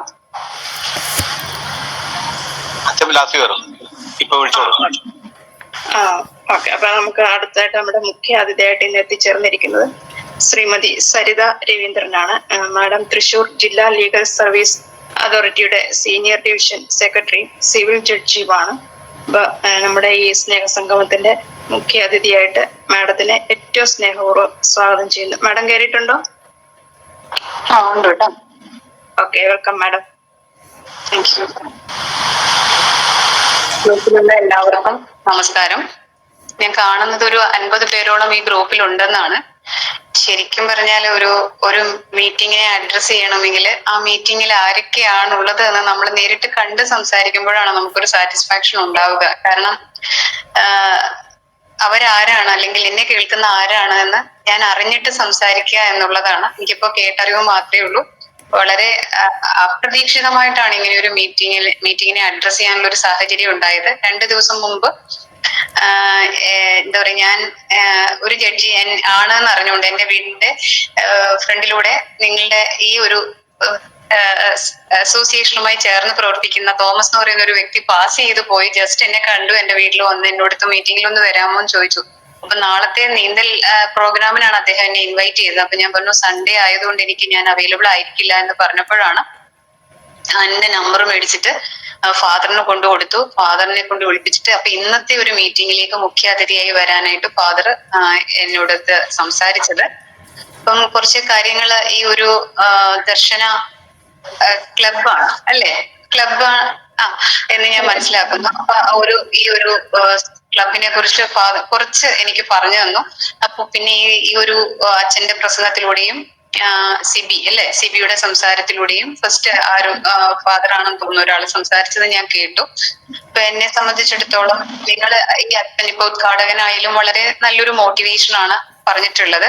അപ്പൊ ഈ ഗ്രൂപ്പിൽ കൂടുതലായിട്ടുള്ളത് പലവിധ ഡിസബിലിറ്റീസ് ഉള്ള ആളുകളാണെന്ന് ഞാൻ മനസ്സിലാക്കുന്നു. തെറ്റാണെങ്കിൽ എന്നെ ഇടയ്ക്ക് കറക്റ്റ് ചെയ്യുന്നതുകൊണ്ട് കുഴപ്പമില്ല കേട്ടോ. അപ്പൊ പലവിധ ഡിസബിലിറ്റീസ് ഉള്ള ആളുകളാണ് ഈ ഒരു ക്ലബിലെ മെമ്പേഴ്സ് ആയിട്ടുള്ളത് എന്ന് മനസ്സിലാക്കുന്നു. അപ്പൊ ഈ ക്ലബിന്റെ ഇപ്പോ 214ാമത് സ്നേഹ സംഗമമാണ് ഇന്ന് നടക്കുന്നത് എന്നും ഞാൻ മനസ്സിലാക്കുന്നു. അപ്പോ ശരിക്കും ഫാദർ ഇപ്പൊ പറഞ്ഞതുപോലെ നമ്മുടെ മനസ്സിലൊരു മോട്ടിവേഷൻ അല്ലെങ്കിൽ ഒരു ഡിറ്റർമിനേഷൻ ഉണ്ടായി കഴിഞ്ഞാൽ നമുക്ക് ആ ആഗ്രഹിച്ച സ്ഥലത്തേക്ക് എത്തിച്ചേരുന്നതിന് ഒരുപാട് പ്രോസസ് ഉണ്ട്. ആ പ്രോസസ്സിന് പലയിടത്തു നിന്നും പലവിധ സപ്പോർട്ടുകൾ നമുക്ക് കിട്ടേണ്ടതുണ്ട്. ആ സപ്പോർട്ട് ഇല്ലാതെ വരുമ്പോഴാണ് നമ്മൾ ഓരോരുത്തരും പുറകോട്ട് പോകുന്നത്. അപ്പൊ ഞാൻ വിചാരിച്ചു, ഇപ്പൊ ഞാൻ ഒരു ജഡ്ജിയായി മാറി എന്ന് പറയുമ്പോൾ ഞാൻ ഒരു സാധാരണ കുടുംബത്തിൽ ജനിച്ച ഒരു പെൺകുട്ടിയാണ്. എന്റെ വീട്ടിൽ എന്റെ അച്ഛൻ അമ്മ 3 പെൺകുട്ടികളായിരുന്നു. എന്റെ ഫാമിലിയില് ഒരു അഡ്വക്കേറ്റോ ഒരു ജഡ്ജിയോ ഒന്നും ഉണ്ടായിരുന്നില്ല. ഞാൻ എന്റെ ജീവിതത്തിൽ ഒരിക്കൽ പോലും ഞാൻ ജഡ്ജി ആവുന്നതിന് മുമ്പ് ഞാൻ LLB പഠിക്കുന്നിടം വരെ ഒരു ജഡ്ജിയെ കണ്ടിട്ടില്ല. LLBക്ക് പഠിക്കാൻ ഒരു അവസരം കിട്ടിയപ്പോഴാണ് എനിക്കൊരു ജഡ്ജിയെ കാണാനുള്ള അവസരം കിട്ടിയത്. പക്ഷെ ചെറുപ്പം മുതല് എന്റെ വീട്ടില് ഒരുപാട് വലിയ സാഹചര്യങ്ങളൊന്നും ഇല്ലായിരുന്നിട്ടും അച്ഛൻ അമ്മ എന്ന് പറയുന്ന ആളുകൾക്ക് ഒറ്റൊരു ആഗ്രഹമേ ഉണ്ടായിരുന്നുള്ളൂ, നന്നായി പഠിക്കണമെന്ന്. അപ്പൊ സ്കൂളിൽ നല്ല ചേർത്തു. മീൻസ് ഞാനൊന്നും ഒരു എയ്ഡഡ് സ്കൂളിലോ അല്ലെങ്കിൽ ഇംഗ്ലീഷ് മീഡിയത്തിലോ പഠിച്ചതല്ല. സാധാരണ ഒരു ഗവൺമെന്റ് സ്കൂളിലാണ് ഞാൻ പഠിച്ചത്. LP സ്കൂൾ, അതായത് പ്രീ സ്കൂളോ LKG UKG അങ്ങനെ ഒന്നും ഉണ്ടായിരുന്നില്ല. 1ാം ക്ലാസ്സിൽ ചേർത്തു. 1ാം ക്ലാസ് തൊട്ട് 10ാം ക്ലാസ് വരെ ഗവൺമെന്റ് സ്കൂളിൽ പഠിച്ചു. പ്രീ ഡിഗ്രിയും ഒരു മാനേജ്മെന്റ് സ്കൂളിൽ പഠിച്ചു, കോളേജിൽ പഠിച്ചു. പിന്നെ LLBക്ക് ഗവൺമെന്റ് ലോ കോളേജിൽ പോയി. അപ്പം 1ാം ക്ലാസ്സിൽ ചേർക്കുമ്പോഴും 10ാം ക്ലാസ് വരെ അച്ഛനും അമ്മയും പുറകെ നിന്ന് ഫീഡ് ചെയ്ത് പഠിപ്പിച്ച് നമ്മളെ ഒരു മിടുക്കിയാക്കിയതല്ല. പക്ഷെ അവരെപ്പോഴും പറയുമായിരുന്നു പഠിക്കണം പഠിക്കണം പഠിക്കണം എന്നെപ്പോഴും പറയുമായിരുന്നു. അന്ന് മൊബൈൽ ഫോണോ TVയോ ഒന്നും ഇല്ലാത്തൊരു കാലഘട്ടമായി. സ്കൂളിൽ പോകുന്ന ഒരു 7, 7:30, 8 മണി വരെ നമ്മൾ സ്കൂളിൽ പോകാൻ റെഡി ആവുന്ന ആ സമയം വരെ നമ്മൾ വീട്ടിലെ ജോലികളൊന്നും അല്ല ചെയ്യാൻ അവർ നമ്മളോട് പറഞ്ഞിരുന്നത്. പഠിക്കുക, പുസ്തകത്തിന്റെ മുമ്പിൽ ഇരിക്കുക എന്നുള്ളതായിരുന്നു. അത് വന്നിട്ട് ഉറക്കെ വായിക്കണം, അച്ഛന് കേൾക്കണം, എന്റെ അച്ഛന് കേൾക്കണം ഞാൻ ഉറക്കെ വായിക്കുന്നത്. അതുപോലെ തന്നെ വൈകുന്നേരം വന്നാൽ വിളക്ക് വെക്കുന്ന സമയം മുതൽ ഒരു 9 മണി വരെ കൃത്യമായി ഇരുന്ന് പഠിക്കണമെന്നാണ് പറയുന്നത്. അതും ഉറക്കെ വായിക്കണം. അതിനിടെ ഉറക്കം തൂങ്ങുന്നുണ്ടോ എന്ന് അറിയാൻ വേണ്ടിയിട്ടാണ് ഈ ഉറക്കെ വായിക്കണമെന്ന് പറയുന്നത്. അതിന്റെ ഇടയിൽ നമ്മുടെ സൗണ്ട് നിന്നുപോയ അപ്പൊ വിളി വരും, എന്താണ് വായിക്കാത്തതെന്ന്. അപ്പൊ അങ്ങനെ അപ്പൊ ടി വി ഇല്ല, മൊബൈലില്ല, ഒന്നുമില്ല. അയൽപക്കങ്ങളിൽ കളിക്കാൻ പോകാൻ ഒന്നും സമ്മതിക്കില്ല. നമുക്ക് നമ്മുടെ വീട് മാത്രമേ ഉള്ളൂ, ഒരു ചെറിയ വീടാണ്. ആ വീട്ടിലാണ്. അപ്പൊ ഞങ്ങള് 2-3 പെൺകുട്ടികളാണ്. അപ്പൊ 3 പേര്, ഒരാൾ ഒരു മേശയുടെ ഇങ്ങേ സൈഡിലിരുന്ന് അടുത്തയാൾ അപ്പുറത്തെ സൈഡിലിരുന്ന് വായിക്കണം. ഇളയത് കുട്ടി ആയതുകൊണ്ട് അവൾക്ക് എക്സംഷൻ ഉണ്ട്. അപ്പൊ ഞാനും ചേച്ചിയും ഇങ്ങനെ ഇരുന്ന് എന്റെ സൗണ്ട് ചേച്ചിക്ക് ഡിസ്റ്റർബൻസ് ആയാലും ചേച്ചിയുടെ സൗണ്ട് എനിക്ക് ഡിസ്റ്റർബൻസ് ആയാലും ഞങ്ങൾ വായിക്കണം എന്നുള്ളതായിരുന്നു. 9 മണി ആവാതെ കഞ്ഞി കൊടുക്കരുതെന്ന് അമ്മയ്ക്ക് നിർദ്ദേശം കൊടുത്തിട്ടുണ്ടായിരുന്നു. ഉറക്കം തൂങ്ങി താഴെ പോയാൽ പോലും അമ്മ ഞങ്ങൾക്ക് കഞ്ഞി തരത്തില്ല. ഇടയ്ക്ക് ഉറക്കം വരുമ്പോൾ ഞങ്ങൾ ഒരു ട്രിക്ക് ഇട്ട് വെള്ളം കുടിക്കാനാണ് പോകുന്നതെന്ന് പറഞ്ഞ് അടുക്കള വരെ ഒന്ന് പോയിട്ട് വരും. അതൊക്കെ ഞങ്ങളുടെ നമ്പറാണെന്നൊക്കെ അവർക്ക് അറിയാമെങ്കിലും അതിലൊന്നും പറഞ്ഞിരുന്നില്ല. അങ്ങനെ ഒരു ചെറുപ്പം മുതലേ അങ്ങനെ ഒരു സിസ്റ്റം വീട്ടിൽ ഇട്ട് തന്നത് കൊണ്ട് വളർന്നു വലുതായപ്പോഴും പുസ്തകത്തിന്റെ മുമ്പിൽ ഇരിക്കണമെന്നും വായിക്കണമെന്നും പഠിക്കണമെന്നും പഠിക്കാനാണ് നമ്മളെ വിടുന്നതെന്നും ഒക്കെ ഒരു ഫീല് മനസ്സിൽ ഞങ്ങൾക്ക് കിട്ടി. അതിനുശേഷം നമ്മള് അതിന് ഇത്രയും കുത്തിയിരുന്ന് പഠിച്ചാൽ പോലും പ്രോഗ്രസ് കാർഡ് വരുമ്പോൾ നല്ല മാർക്കൊന്നും ഉണ്ടാവാറില്ല. അപ്പൊ ഒരിക്കൽ പോലും എന്റെ അച്ഛൻ എനിക്ക് പ്രോഗ്രസ് കാർഡിൽ ഒപ്പിട്ട് തന്നിട്ടില്ല. കാരണം മാർക്ക് കുറവായതുകൊണ്ടും ചുമന്ന മഷി വരെ ഉള്ളത് കൊണ്ടും ഒക്കെ ആ ദിവസം പ്രോഗ്രസ് കാർഡ് കയ്യിൽ കൊടുക്കേണ്ട ദിവസം ഇങ്ങനെ കൊടുത്തിട്ട് ഒന്ന് നോക്കിയിട്ട് ഇങ്ങനെ തിരിച്ചു തരും. അമ്മയുടെ കൈ കൊടുത്തിട്ടാണ് ഒപ്പിടുന്നത്. എന്റെ സ്കൂളിൽ ഒരിക്കൽ പോലും എന്റെ അച്ഛൻ എനിക്ക് പ്രോഗ്രസ് കാർഡിൽ ഒപ്പിട്ട് തന്നതായിട്ട് എനിക്ക് ഓർമ്മയില്ല. അമ്മയാണ് ഒപ്പിട്ട് തരിക, അത് കൊണ്ടുകൊടുക്കും. അമ്മയാണെങ്കിലും കുറ്റം പറഞ്ഞിട്ടൊക്കെയാണ് ഒപ്പിട്ട് തരുന്നത്. അപ്പോഴൊക്കെ നമുക്ക് ഈ പഠിക്കുന്ന കാര്യത്തോട് ഭയങ്കര ദേഷ്യമായിരുന്നു. ഇത്രയൊക്കെ പഠിച്ചിട്ടും നമുക്ക് എഴുതി വെക്കാൻ പറ്റില്ല, മാർക്ക് കിട്ടുന്നില്ല, അച്ഛന്റെ അമ്മയുടെ വഴക്ക് കേൾക്കുന്നു എന്നൊക്കെ ഉള്ള ഒരു തോന്നലായിരുന്നു. പക്ഷെ അതിന്റെ റിസൾട്ട് ഞാനൊരു ജഡ്ജിയായി കഴിഞ്ഞപ്പോഴാണ് എനിക്ക് മനസ്സിലായത്. അച്ഛനമ്മയിട്ട് തന്ന ആ ബേസ് ഉള്ളത് കൊണ്ടാണ് എനിക്ക് പിന്നീടും കുത്തിയിരുന്ന് പഠിക്കാനുള്ള ഒരു സാഹചര്യം ഉണ്ടായത്. പ്രീ ഡിഗ്രിയും ഡിഗ്രിയും ഒരു ക്ലാസ് പോലും തോൽക്കാതെ പ്രീ ഡിഗ്രിയും ഡിഗ്രിയും LLBയും വരെ കംപ്ലീറ്റ് ചെയ്തു. അതിനുശേഷം LLM എടുത്തു. ഒരു 2020 എന്റെ ഫാദർ മരിച്ചുപോയി. ഞാൻ ഈ ലെവലിൽ എത്തിയതൊന്നും കാണാൻ എന്റെ ഫാദർ ഉണ്ടായിരുന്നില്ല. പക്ഷെ സ്വർഗത്തിൽ എവിടെയെങ്കിലും ഒക്കെ ഇരുന്ന് കാണുന്നുണ്ടാവും. ഞാൻ പറഞ്ഞത്, നമുക്ക് വീട്ടില് നമ്മുടെ കുട്ടികള് അവർക്ക് പരിമിതികൾ ഉണ്ടെങ്കിലും അവർക്ക് ആഗ്രഹങ്ങൾ ഉണ്ടെങ്കിൽ അത് ആഗ്രഹങ്ങൾ ഉണ്ടോ ഇല്ലയോ, ആഗ്രഹങ്ങൾ ഉണ്ടാക്കി കൊടുക്കേണ്ട ഒരു ഉത്തരവാദിത്വവും കൂടി നമ്മുടെ അച്ഛനമ്മമാർക്കുള്ളതാണ് എന്നുള്ളതാണ് എനിക്ക് പറയാനുള്ളത്. നമ്മുടെ മക്കൾക്ക് ഒരു ലക്ഷ്യം ബോധം ഉണ്ടാക്കി കൊടുക്കാൻ, ഒരു കണ്ണു തുറന്ന് അവരെ പുറം ലോകത്തിലേക്ക് നയിക്കേണ്ട ഉത്തരവാദിത്വം ഏറ്റവും ചെറുപ്പത്തിൽ തന്നെ അച്ഛനമ്മമാർക്കുള്ളതാണ്. ഇനി അച്ഛനമ്മമാർക്ക് അങ്ങനെ ഒരു സാഹചര്യം ഇല്ല എങ്കിലും അത് പരിമിതമായ സാഹചര്യങ്ങളാണ് എങ്കിൽ പോലും അവർക്ക് ബേസിക് ആയിട്ട് കിട്ടേണ്ട ഒരു കാര്യമാണ് എഡ്യൂക്കേഷൻ എന്ന് പറയുന്നത്. നമുക്കറിയാം 1ാം ക്ലാസ് മുതൽ 10ാം ക്ലാസ് വരെ ഉള്ള വിദ്യാഭ്യാസം എന്ന് പറയുന്നത് സൗജന്യവും നിർബന്ധിതമാണെന്ന് നമ്മുടെ ഭരണഘടന പറയുന്നുണ്ട്.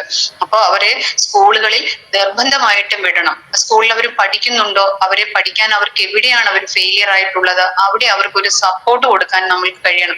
ഇപ്പം ദർശന ക്ലബിലെ അംഗങ്ങൾ എന്ന് പറയുന്നത് വളരെ സപ്പോർട്ടീവായി നിൽക്കുന്ന ഒരു അംഗങ്ങളാണ് എന്ന് മനസ്സിലാവുന്നു.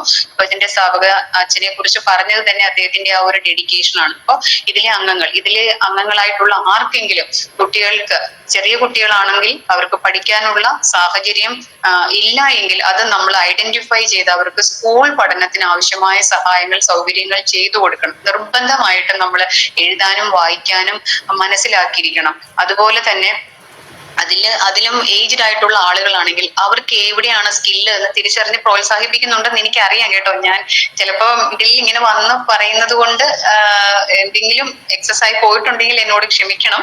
അപ്പൊ ഏത് ഫീൽഡിലാണോ അവർക്ക് കഴിവ്, ആ കഴിവ് തിരിച്ചറിഞ്ഞ് അവരെ പ്രോത്സാഹിപ്പിക്കാനുള്ള ഒരു സപ്പോർട്ടാണ് നിങ്ങൾ കൊടുത്തുകൊണ്ടിരിക്കുന്നത് എനിക്കറിയാം. അതൊരു വലിയ കാര്യമാണ്. പിന്നെ എനിക്ക് പറയാനുള്ളത് എന്താന്ന് വെച്ച് കഴിഞ്ഞാൽ, ഇവർക്കൊക്കെ നിയമപരമായി എന്തെങ്കിലുമൊക്കെ സഹായങ്ങൾ ആവശ്യമുണ്ടെന്നുണ്ടെങ്കിൽ ഇവരെല്ലാം തന്നെ സൗജന്യമായ നിയമസഹായത്തിന് അർഹതപ്പെട്ടവരാണ്. കാരണം ഡിസേബിൾഡ് ആയിട്ടുള്ള ആളുകൾക്ക് സൗജന്യ നിയമസഹായത്തിനുള്ള ഒരു വേദി ഒരുക്കുന്ന സ്ഥാപനമാണ് ജില്ലാ നിയമ സേവന അതോറിറ്റി അല്ലെങ്കിൽ ഡിസ്ട്രിക്ട് ലീഗൽ സർവീസസ് അതോറിറ്റി എന്ന് പറയുന്നത്. അതിന്റെ ജില്ലാ സെക്രട്ടറി ആണ് ഞാൻ. അപ്പൊ ഈ സൗജന്യ നിയമ സേവന അതോറിറ്റി എന്ന് പറഞ്ഞാൽ സ്ത്രീകളും ഡിസേബിൾഡ് ആയിട്ടുള്ള കുട്ടികൾക്കൊക്കെ തന്നെ സൗജന്യമായിട്ട് നിയമസേവനം കൊടുക്കുന്നു. അത് എങ്ങനെയാണെന്ന് ചോദിച്ചു കഴിഞ്ഞാൽ അവർക്ക് ഇവിടെ ഒരു പാനലുണ്ട്, അഡ്വക്കേറ്റ്സിന്റെ ഒരു പാനലുണ്ട്. നമ്മളിവിടെ ജില്ലാ കോടതിയോട് ചേർന്ന് അയ്യന്തോളിൽ പ്രവർത്തിക്കുന്ന ഒരു സ്ഥാപനമാണിത്. ഇവിടെ സൗജന്യമായ ഒരു കേസ് നടത്താൻ കേപ്പബിൾ ആയ അഡ്വക്കേറ്റ്സിന്റെ ഒരു പാനലുണ്ട്. സ്ത്രീകളും കുട്ടികളും ഡിസേബിൾഡും ഒക്കെയുള്ള ആളുകൾക്ക് അവർക്ക് എന്തെങ്കിലും ലീഗൽ ഇഷ്യൂസ്, ഇപ്പൊ വീടിന്റെ ഷെയർ ലഭിക്കുന്നതിനെ സംബന്ധിച്ചാണോ, അല്ലെങ്കിൽ അവരെ ഒഴിവാക്കി വീട്ടിലെ പാർട്ടീഷൻ നടത്തുകയോ, അല്ലെങ്കിൽ അവരുടെ ഡിസബിലിറ്റി സർട്ടിഫിക്കറ്റ് കിട്ടുന്നതിന് വേണ്ടിയോ, അല്ലെങ്കിൽ എന്തെങ്കിലുമൊക്കെ അവർക്ക് ലഭിക്കേണ്ടതായ നിയമപരമായ ആനുകൂല്യങ്ങൾ നിഷേധിക്കപ്പെടുന്ന ഏതെങ്കിലും ഒരു സർക്കംസ്റ്റൻസസ് ഉണ്ടായാലും അവർ താമസിക്കുന്ന വീടുകളിൽ നിന്ന് അവരെ ഒഴിവാക്കപ്പെടുകയോ ഷിഫ്റ്റ് ചെയ്യുകയോ എന്തെങ്കിലുമൊക്കെ ഉണ്ട് എന്നുണ്ടെങ്കിൽ ഈ ഒരു സ്ഥാപനത്തിൽ വന്നൊരു റിക്വസ്റ്റ് തന്നു കഴിഞ്ഞാൽ നമ്മൾ അതിനകത്ത് എന്താ പറയാ, ഈ ആരാണോ അങ്ങനെ ചെയ്യുന്ന അവർക്ക് നോട്ടീസ് അയച്ച് അവരുമായി സംസാരിച്ച് അത്തരം പ്രശ്നങ്ങൾക്ക് പരിഹാരം കണ്ടെത്താൻ സഹായിക്കും. അതുപോലെ തന്നെ ഇനി അവർക്ക് കോടതിയിലോ മറ്റിതര സ്ഥാപനങ്ങളിൽ എവിടെയെങ്കിലും ഒക്കെ കേസ് കൊടുക്കേണ്ട ആവശ്യമുണ്ട് എന്നുണ്ടെങ്കിൽ അത് നമ്മൾ അവർക്ക് വക്കീലിനെ വെച്ച് കൊടുക്കാൻ സഹായം ചെയ്തു കൊടുക്കാൻ കഴിയും. അതുപോലെ തന്നെ ഇനി സോഷ്യൽ ജസ്റ്റിസ് ഡിപ്പാർട്ട്മെന്റ് ഏറ്റവും കൂടുതൽ ഇത്തരം ആളുകൾക്ക് ഡിപ്പെൻഡ് ചെയ്യേണ്ട അല്ലെങ്കിൽ ആശ്രയിക്കേണ്ട ഒരു സ്ഥാപനമാണ് സോഷ്യൽ ജസ്റ്റിസ് ഡിപ്പാർട്ട്മെന്റ്. അതുപോലെ തന്നെ കോർപ്പറേഷനും. ഈ രണ്ട് സ്ഥാപനങ്ങളിൽ നിന്ന് പോലും നിങ്ങൾക്ക് അർഹതപ്പെട്ട എന്തെങ്കിലുമൊക്കെ ആനുകൂല്യങ്ങൾ നിഷേധിക്കപ്പെടുന്നുണ്ടെങ്കിൽ അത് ലീഗൽ സർവീസ് അതോറിറ്റിയുടെ ശ്രദ്ധയിൽപ്പെടുത്തിയാൽ നമുക്ക് അവരെ നമ്മൾ ഇങ്ങനെ ശിക്ഷിക്കുകയോ അല്ലെങ്കിൽ അവരെ വിളിച്ചു വരുത്തി അവരെ ഹരാസിയോ അങ്ങനെയൊന്നും അല്ല. നമ്മൾ ഇരു കക്ഷികൾക്കും നോട്ടീസ് അയച്ച് ഇവിടെ വന്ന് അവര് സംസാരിച്ച് പരസ്പരം പറഞ്ഞു തീർക്കുക. അനുരഞ്ജനത്തിലൂടെ ഒരു കേസ് നമുക്ക് എങ്ങനെ സെറ്റിൽ ചെയ്യാമെന്നുള്ള ഒരു സാഹചര്യമാണ് ഇവിടെ DLSAയിൽ ഒരുക്കുന്നത്. അതിനാണ് ഇങ്ങനെ ഒരു district legal services authority establish ചെയ്തിട്ടുള്ളത്. ഇതൊരു ലീഗൽ സർവീസസ് അതോറിറ്റി ആക്ട് പ്രകാരം 1987 നിലവിൽ വന്നിട്ടുള്ള ഒരു സ്ഥാപനമാണ്. ഇതൊരു ജുഡീഷ്യൽ സംവിധാനമാണ്. ഒരു ജഡ്ജി, ജുഡീഷ്യൽ ഓഫീസറാണ് ഇതിന്റെ സെക്രട്ടറി, ജില്ലാ ജഡ്ജിയാണ് ഇതിന്റെ ചെയർമാൻ. ഇവിടെ എല്ലാ പ്രവർത്തനങ്ങളും ഹൈക്കോടതിയുമായി നമ്മൾ അറ്റാച്ച് ചെയ്തിട്ടുള്ള കേരള സ്റ്റേറ്റ് ലീഗൽ സർവീസ് അതോറിറ്റിയുമായി ബന്ധപ്പെട്ട് പ്രവർത്തിക്കുന്നതാണ്. അപ്പൊ എല്ലാം ലീഗലി ആണ്, അല്ലാണ്ട് ഇതൊരു ഇൻഡിപെൻഡന്റ് സംവിധാനമല്ല. സുപ്രീം കോടതിയുടെ സൂപ്പർവിഷനിൽ കാര്യങ്ങൾ ചെയ്യുന്ന ഒരു സ്ഥാപനമാണ്. ഈ പറഞ്ഞ പോലെ കേസുകളോ പരാതികളോ ഒക്കെ വരുമ്പോൾ അതിലൂടെ പാസ്സാക്കുന്ന അവാർഡ് എന്ന് പറയുന്നതിന് നിയമപരമായി ഡിഗ്രി പോലെ തന്നെ സാധുതയുള്ള ഒരു കാര്യമാണ്. പലവിധ ഇപ്പം എന്താ പറയാ, സീനിയർ സിറ്റിസൺസ് ആയിട്ടുള്ള ആളുകൾക്ക് അവരുടെ റൈറ്റ് പ്രൊട്ടക്ട് ചെയ്യുന്നതിനും അവരുടെ റൈറ്റ്സ് ഒക്കെ എൻഫോഴ്സ് ചെയ്യുന്നതിനും ഇപ്പൊ മെയിൻ്റനൻസ് ട്രിബ്യൂണൽ പോലെയുള്ള സംവിധാനങ്ങൾ നമുക്ക് നമ്മുടെ RDO കോടതി എന്ന് പറയും അതിവിടെ ഉണ്ട്. പക്ഷെ അതുപോലുള്ള അവരുടെ റൈറ്റ്സ് ഒക്കെ പ്രൊട്ടക്ട് ചെയ്യുന്നതിന് DLSAക്ക് ഒരു പ്രത്യേക സ്കീമുണ്ട്. അതിന്റെ പേര് വയോനന്മ എന്നാണ്. ആ സ്കീമിലൂടെ തന്നെ പല എന്താ പറയാ റൈറ്റ്സ് ഒക്കെ നമുക്ക് എൻഫോഴ്സ് ചെയ്യാൻ വേണ്ടിയിട്ട് നമുക്ക് അപ്ലൈ ചെയ്യാവുന്നതാണ്, DLSAയിൽ അപ്ലൈ ചെയ്യാവുന്നതാണ്. അതുപോലെ ഈ ഡിസേബിൾഡ് ആയിട്ടുള്ള കുട്ടികൾക്ക് അല്ലെങ്കിൽ മുതിർന്നവർക്കൊക്കെ സഹായം ചെയ്തു കൊടുക്കുന്നതിന് അവരുടെ റൈറ്റ്സ് പ്രൊട്ടക്ട് ചെയ്യുന്നതിനുള്ള ഒരു സ്കീമാണ് നിലാവ് എന്ന് പറയുന്നത്. അതും ഇവിടെ നമ്മൾ DLSAയിൽ ഇംപ്ലിമെന്റ് ചെയ്തിട്ടുണ്ട്. അപ്പോൾ ഞാൻ ആദ്യമേ പറഞ്ഞല്ലോ, ഇതില് എന്നെ കേൾക്കുന്ന ആരൊക്കെയാണെന്നുള്ളത് എനിക്ക് കൃത്യമായിട്ട് അറിയില്ല.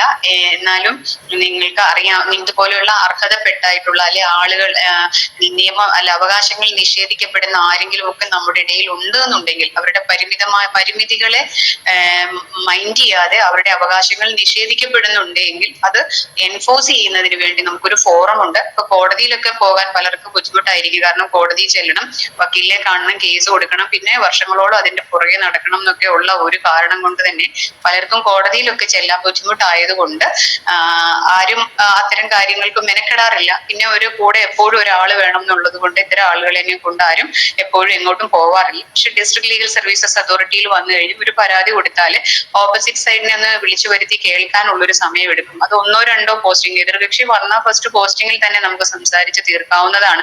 പരിഹരിക്കാൻ പറ്റുന്ന പ്രശ്നമാണെന്നുണ്ടെങ്കിൽ 1-2-3 പോസ്റ്റിംഗ് കഴിഞ്ഞാൽ പിന്നെ കൂടുതൽ പോസ്റ്റിംഗ് വെച്ച് നമ്മൾ ആരെയും ബുദ്ധിമുട്ടിക്കില്ല. അത് അവിടെ നടക്കില്ലെങ്കിൽ അവിടെ ക്ലോസ് ചെയ്യും. നടത്താവുന്ന കാര്യമാണെന്നുണ്ടെങ്കിൽ പറഞ്ഞ് സംസാരിച്ച് തീർക്കും. ഇല്ല ഇനി കേസ് കോടതിയിലേക്ക് പോകേണ്ടതാണെങ്കിൽ സൗജന്യമായി കേസ് നടത്തുന്ന ഒരു അഡ്വക്കേറ്റിനെ നമ്മൾ വെച്ച് കൊടുത്ത് നമ്മൾ അവർക്ക് വേണ്ട നിയമസഹായം ചെയ്തു കൊടുക്കും. അപ്പൊ സൗജന്യമായി നിയമസഹായം ചെയ്തു കൊടുക്കുന്ന ഒരു അതോറിറ്റിയാണ് ലീഗൽ സർവീസസ് അതോറിറ്റി. അപ്പൊ എന്നെ സംബന്ധിച്ചിടത്തോളം എനിക്ക് നിങ്ങളോട് ഇങ്ങനെയൊന്ന് സംസാരിക്കാൻ കഴിഞ്ഞതിൽ വളരെയധികം സന്തോഷം. കാരണം ഇത്രയും ആളുകൾക്ക് ഈ ഒരു അതോറിറ്റിയെ കുറിച്ചോ ഈ ഒരു സംവിധാനത്തെ കുറിച്ചോ ഒരു പക്ഷെ അറിയില്ല. അപ്പൊ ഇങ്ങനെ ഒരു ഇൻഫർമേഷൻ ഷെയർ ചെയ്യാൻ കഴിഞ്ഞതിൽ ഏറ്റവും വലിയ സന്തോഷമുണ്ട്. അതുകൊണ്ട് തന്നെ എന്നെ അപ്രതീക്ഷിതമായിട്ടായാലും തോമസിന് കാണിച്ചു കൊടുത്ത ദൈവത്തോടാണ് എനിക്ക് നന്ദി പറയാനുള്ളത്. എനിക്ക് മീറ്റിംഗിൽ നിങ്ങൾ ഇനി എപ്പോഴെങ്കിലും ഓൺലൈൻ അല്ലാതെ ഓഫ്ലൈനില് അതായത് സൺഡേസിൽ അല്ലാതെ ഏതെങ്കിലും ദിവസങ്ങളിൽ എന്തെങ്കിലും ഒരു പ്രോഗ്രാം ചെയ്യുന്നുണ്ടെങ്കിൽ എന്നെ വിളിക്കുക. എനിക്ക് എല്ലാവരെയും നേരിട്ട് കാണുമ്പോൾ അത്രയും കൂടി ഒരു സന്തോഷവും ഇന്ററാക്ട് ചെയ്തതിന് ഒരു റിസൾട്ട് അവർക്ക് ഉണ്ടായി എന്നുള്ളൊരു സമാധാനവും കിട്ടും. അതിനു വേണ്ടി മാത്രമാണ്. പിന്നെ ഞാൻ എന്നെ പറ്റി പറഞ്ഞത് ഒരു വലിയ ഒരു ഞാനൊരു സംഭവമാണെന്ന് അറിയിക്കാനല്ല, ഒരു മോട്ടിവേഷൻ മീൻസ് നമ്മളെ എന്നെ ഗ്രൂം ചെയ്യാൻ എന്റെ അച്ഛനും അമ്മയും ഉണ്ടായിരുന്നത് പോലെ എല്ലാ കുട്ടികൾക്കും അങ്ങനെ ഒരു സാഹചര്യം ഉണ്ടാവാറില്ല എന്ന് എനിക്കറിയാം. കാരണം എന്റെ മുമ്പിൽ വരുന്ന ഞാൻ മജിസ്ട്രേറ്റ് ആയിരുന്ന സമയത്ത് ഒരുപാട് കുട്ടികൾ കേസിൽ ഉൾപ്പെട്ട് നമ്മുടെ മുമ്പിൽ വരും. ഇപ്പോൾ DLSAയുടെ സെക്രട്ടറി ആയിരിക്കുന്ന സമയത്തും ഒരുപാട് കേസുകളിലെ പല കുട്ടികളുമായിട്ടും പല മുതിർന്ന കേസുകളിൽ ഉൾപ്പെട്ട പ്രതികളുമായിട്ടും ഒക്കെ എനിക്ക് ഇന്ററാക്ട് ചെയ്യാനുള്ള ഒരു അവസരമുണ്ട്. അവരൊക്കെ സാഹചര്യങ്ങളുടെ സമ്മർദ്ദം മൂലം പ്രതികളാകപ്പെട്ടവരോ അല്ലെങ്കിൽ ഹാർഡൻഡ് ക്രിമിനൽ ആയവരോ ഹാബിച്വൽ ഒഫൻഡേഴ്സ് ആയവരോ ഒക്കെയാണ്. അവരുടെ ഒരു ഹിസ്റ്ററി പരിശോധിച്ചാൽ അറിയാം അവരെങ്ങനെ ആ രീതിയിലായി എന്നുള്ളത്. കൃത്യമായി ഗ്രൂമിങ് ഇല്ലാതെ വന്നതുകൊണ്ട്, അതായത് അപ്പച്ചനും അമ്മയും ഇല്ലാതെയും സപ്പോർട്ട് ചെയ്യാൻ ആരും ഇല്ലാതെയും ഒക്കെ വന്ന് ആ ഒരു ട്രാക്കിലേക്കും ആ ഒരു ഗ്യാങ്ങിലേക്കും ഒക്കെ പെട്ടുപോയ ഒരുപാട് കുട്ടികൾ നമ്മുടെ ഇടയിലുണ്ട്. അപ്പൊ ഒരുപാട് സാഹചര്യങ്ങൾ, ജീവിത സാഹചര്യങ്ങളിൽ ബുദ്ധിമുട്ടുന്ന ആളുകളുണ്ട്. അച്ഛനും അമ്മയ്ക്കും ജോലിക്ക് പോകണം, മക്കളെ കൃത്യമായി നോക്കാനായിട്ട് ഒരു സാഹചര്യമില്ല. ഇപ്പൊ നമുക്ക് എല്ലാം അറിയാം, അച്ഛൻ രാവിലെ പോകുന്നു വൈകുന്നേരം വരും, അമ്മയും അതേ സമയം തന്നെ പോകുന്നു. കുട്ടികൾ സ്കൂളിൽ പോയിട്ട് തിരിച്ചു വരുമ്പോൾ ചിലപ്പോൾ 7 മണി 8 മണിയൊക്കെ ആവുമ്പോഴായിരിക്കും സ്വന്തം കുട്ടികളുടെ അടുത്തേക്ക് ഓടി വരുന്നത്. അപ്പൊ പിന്നെ വീട്ടിലെ കാര്യങ്ങളൊക്കെ നോക്കാനുണ്ട്. അപ്പം മക്കളെ ഇങ്ങനെ പൊന്നുപോലെ നോക്കി എടുത്ത് മടിയിൽ വെച്ചിട്ട് താലോലിക്കാനൊന്നും അച്ഛനമ്മമാർക്ക് സമയമില്ലാത്തൊരു കാലഘട്ടമാണ് നമ്മളിപ്പോ ജീവിച്ചിരിക്കുന്നത്. അപ്പൊ പിന്നെ നമ്മൾക്ക് ഇതുപോലുള്ള മോട്ടിവേഷൻ ക്ലാസ്സിലൂടെ കിട്ടുന്ന ഒരു എന്താ പറയാ കോൺഫിഡൻസ്, അതായത് നമ്മളുടെ കാര്യങ്ങൾ നമ്മൾ തന്നെ ചെയ്യണം, നമ്മൾ തീരുമാനിക്കണം, നമ്മൾ നേരായ മാർഗത്തിലൂടെ പോകണം, ഒരു ജോലി ചെയ്ത് ജീവിക്കണം, ഞാൻ ഉദ്ദേശിക്കുന്ന ലക്ഷ്യസ്ഥാനത്ത് എത്തണം, എന്റെ അച്ഛനും അമ്മയ്ക്കും ഞാനൊരു ഭാരമാവില്ല, അല്ലെ ഞാൻ ആരെയും ഡിപ്പെൻഡ് ചെയ്ത് ജീവിക്കേണ്ട ഒരാളല്ല, എനിക്കതിനുള്ളൊരു കഴിവുണ്ട്. ആ ഒരു കോൺഫിഡൻസ് ഓരോ വ്യക്തിയും വളർത്തിയെടുക്കണം. അതിന് ഇതുപോലെയുള്ള ക്ലാസ്സുകൾ അല്ലെങ്കിൽ മീറ്റിങ്ങുകൾ വളരെയധികം ഉപകാരപ്പെടും.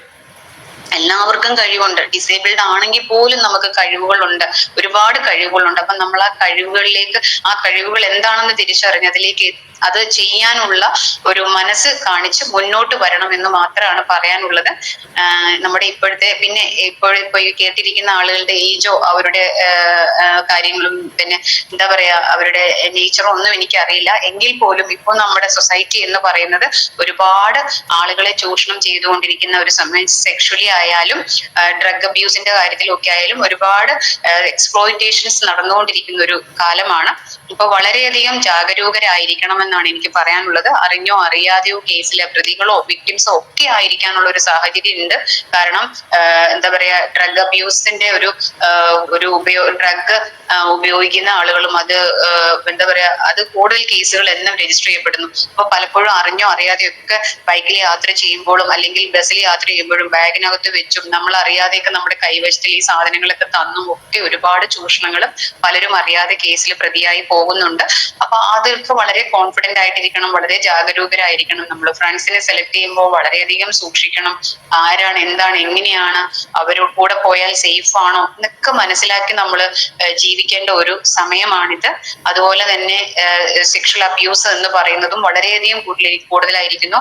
ഇന്റലക്ച്വൽ ഡിസബിലിറ്റിയോ ഫിസിക്കൽ ഡിസബിലിറ്റിയോ ഉള്ളവരോടൊന്നും യാതൊരു എന്താ പറയാ മനസാക്ഷിയും കാണിക്കാതെ ക്രൂരമായി ഉപദ്രവിക്കുന്ന ആളുകളും നമ്മുടെ സമൂഹത്തിലുണ്ട്. അത്തരം ഒരുപാട് കേസുകൾ നമ്മുടെ മുമ്പിൽ വരുന്നുണ്ട്. അപ്പൊ അത്തരം ആളുകളുടെ കസ്റ്റഡി ആർക്കാണോ അവരൊക്കെ കേൾക്കുന്നുണ്ടാവും എന്നെ എന്ന് വിചാരിക്കുന്നു. അത്തരം ആളുകളും വളരെയധികം ശ്രദ്ധിക്കണം. കാരണം നമ്മൾ വിശ്വസിച്ച് ആരെങ്കിലും ഏൽപ്പിച്ചിട്ട് പോകുമ്പോഴും മക്കളായാലും മുതിർന്നവരായാലും അവര് സേഫ് ആണോ, അവരെ ആരെങ്കിലും സെക്ഷലി അബ്യൂസ് ചെയ്യുന്നുണ്ടോ, അവരെന്തെങ്കിലും ഹരാസ്മെന്റിന് വിധേയരാകുന്നുണ്ടോ എന്നൊക്കെ വളരെയധികം സൂക്ഷിക്കണം, ശ്രദ്ധിക്കണം. ഓരോരുത്തരോടും നമ്മൾ സംസാരിക്കുമ്പോൾ ഞങ്ങൾക്ക് ജഡ്ജസ് ആയതുകൊണ്ട് അത്തരം കേസുകളാണ് നമ്മുടെ അടുത്ത് കൂടുതലായിട്ട് വരുന്നത്. അത്തരം ആളുകളുമായി കൂടുതൽ ഇന്ററാക്ട് ചെയ്യുമ്പോൾ നമ്മുടെ സമൂഹത്തിൽ ഡെയിലി ഒരുപാട് കേസുകളാണ്, പോക്സോ ആയാലും റേപ്പ് കേസുകളായാലും സെക്ഷൽ ഹരാസ്മെന്റ് കേസുകളായാലും രജിസ്റ്റർ ചെയ്യപ്പെട്ട് മൊഴിയെടുക്കാൻ വരുന്നത്. അപ്പോൾ വീടുകളിൽ ഒറ്റയ്ക്കാക്കപ്പെടുന്ന ഡിസേബിൾഡ് ആയിട്ടുള്ള കുട്ടികളാണ്, അല്ലെങ്കിൽ അവരവിടെ ഒറ്റയ്ക്കാണോ എന്നുള്ള ഒരു പ്രത്യേകം മനസ്സിലാക്കിക്കൊണ്ട് തന്നെ ഉപദ്രവിക്കാൻ വരുന്ന ആളുകളുണ്ട്. അവർ പ്രൊട്ടക്ട് ചെയ്യപ്പെടേണ്ടവരാണ്, അവരെ ഒന്നും ചെയ്യരുത് എന്ന് മനസാക്ഷി വിചാരിക്കുന്ന ആളുകൾ നമ്മുടെ സമൂഹത്തിൽ ഇപ്പോൾ വളരെ കുറവാണ്. അതുകൊണ്ട് എപ്പോഴും സേഫ് ആയിരിക്കാനായിട്ട് ശ്രമിക്കണം. എന്തെങ്കിലും ഇഷ്യൂസ് ഉണ്ട് എങ്കിൽ അത് തുറന്നു പറയണം. അങ്ങനെയുള്ള ആളുകളെ നമ്മൾ നിയമത്തിന്റെ മുമ്പിൽ കൊണ്ടുവന്ന് അവരെ നിയമത്തിന് മുമ്പിൽ കൊണ്ടുവന്നാൽ മാത്രമേ നമുക്കുണ്ടായ അനുഭവം വേറൊരാൾക്ക് ഉണ്ടാവാതിരിക്കുകയുള്ളൂ. അതുകൊണ്ട് എല്ലാവരും സേഫ് ആയിരിക്കേണ്ടത് നമ്മുടെ ഓരോരുത്തരുടെയും ഉത്തരവാദിത്വമാണ് എന്ന് മനസ്സിലാക്കി ഏറ്റവും സേഫ് ആയിരിക്കാനായിട്ട് നിങ്ങളെയൊക്കെ ഈശ്വരൻ അനുഗ്രഹിക്കട്ടെ എന്ന് മാത്രം പറഞ്ഞുകൊണ്ട് ഈ ഒരു മീറ്റിംഗിൽ അഡ്രസ് ചെയ്ത് സംസാരിക്കാൻ കഴിഞ്ഞതിന് ദൈവത്തോട് നന്ദി പറഞ്ഞുകൊണ്ട് എന്റെ വാക്കുകൾ നിർത്തുന്നു. നന്ദി. Thank you. Thank you madam. മാഡത്തിന്റെ തിരക്കുകളൊക്കെ ഞങ്ങൾക്കറിയാം. എന്നിട്ട് ഇത്രയും സമയം ഞങ്ങൾക്ക് വേണ്ടി ഇത് വന്ന് സംസാരിച്ചതിന് ഒരുപാട് നന്ദിയുണ്ട്. പിന്നെ മാഡം ഒരു സംശയം ചോദിച്ചിട്ട്, ജില്ലാ ലീഗൽ സർവീസസ് അതോറിറ്റി എന്ന് പറയുന്നത് എല്ലാ ജില്ലകളിലും ഉള്ളതല്ലേ? എല്ലാ ജില്ലകളിലും ഉണ്ട്. കൂടാതെ ജില്ലകളിൽ എല്ലാ ഓഫീസിലും എത്തിച്ചേരാൻ പറ്റാത്തവർക്ക് താലൂക്കിലുണ്ട്, താലൂക്ക് ലീഗൽ സർവീസസിനെ പറ്റിയിട്ട്. അപ്പൊ നമുക്ക് ഇവിടെ 5 താലൂക്കിലുണ്ട്: ചാവക്കാട്, മുകുന്ദപുരം, തലപ്പള്ളി, ഇരിഞ്ഞാലക്കുട, തൃശ്ശൂര്. പിന്നെ DLSA ഓഫീസിൽ തന്നെയാണ് തൃശ്ശൂർ താലൂക്കും ഉള്ളത്. ഇതിപ്പോ നമ്മള് പിന്നെ ഒരു കേസ് കോടതിയിൽ പോകുന്നതിന് മുമ്പാണ് അങ്ങനെ നമുക്കൊരു ആവശ്യം ഉണ്ടെങ്കിൽ ഇവിടെ വരേണ്ടതല്ലേ? അതെ അതെ അതെ. Okay, thank you madam. അത് ആ ജില്ലയിലുള്ളവർക്ക് മാത്രമാണോ വരാൻ പറ്റുള്ളൂ? അല്ലാത്ത താലൂക്കിൽ പെടാത്തവർക്കും കുന്നംകുളത്തുള്ളവർക്കും വന്നൂടെ മാഡത്തിന്റെ? താലൂക്കിൽ കൊടുക്കണം നിർബന്ധമൊന്നുമില്ല. തൃശ്ശൂർ DLSAയിൽ തന്നെ വന്ന് കൊടുക്കാം. താലൂക്കില് അതായത് ഉണ്ടെന്ന് ഞാൻ പറഞ്ഞത് എല്ലാവരെയും സംബന്ധിച്ചിടത്തോളം തൃശ്ശൂര് എത്താൻ എളുപ്പമല്ലല്ലോ. ഇപ്പൊ കൊടുങ്ങല്ലൂര്, വടക്കാഞ്ചേരി ഒക്കെ ഉള്ളവർക്ക് ഇവിടെ എത്തുക എന്ന് പറയുന്നത് എളുപ്പമല്ലാത്തത് കൊണ്ടാണ് ഞാൻ താലൂക്കിന്റെ കാര്യവും സൂചിപ്പിച്ചത്. റെസ്പെക്റ്റീവ് ഓഫ് അവരുടെ ഏരിയ DLSAയിൽ തൃശ്ശൂർ വന്ന് ഫയൽ ചെയ്യാം, കുഴപ്പമില്ല. ഓക്കെ മാഡം, ഒരുപാട് നന്ദി. അപ്പൊ നമ്മുടെ ഇന്നത്തെ 214ാമത് സ്നേഹസംഗമത്തില് അധ്യക്ഷനായിട്ട് എത്തിയിരിക്കുന്നത് ദർശന സർവീസ് സൊസൈറ്റി പ്രസിഡന്റും ദർശന ക്ലബ് ഡയറക്ടറുമായ നമ്മുടെ പ്രിയപ്പെട്ട reverend father Solomon Kadambattuparambil CMA അച്ഛനാണ്. അച്ഛനെ ഏറ്റവും സ്നേഹത്തോടെ ബഹുമാനത്തോടെ സ്വാഗതം ചെയ്യുന്നു. എല്ലാവർക്കും നമസ്കാരം. നമ്മുടെ ഇവിടെ പ്രോഗ്രാമാണ്. നമ്മുടെ പങ്കുകുട്ടികളും അതുപോലെ സ്വിമ്മിങ്ങിന്റെ കുട്ടികളെല്ലാവരും ചേർന്ന്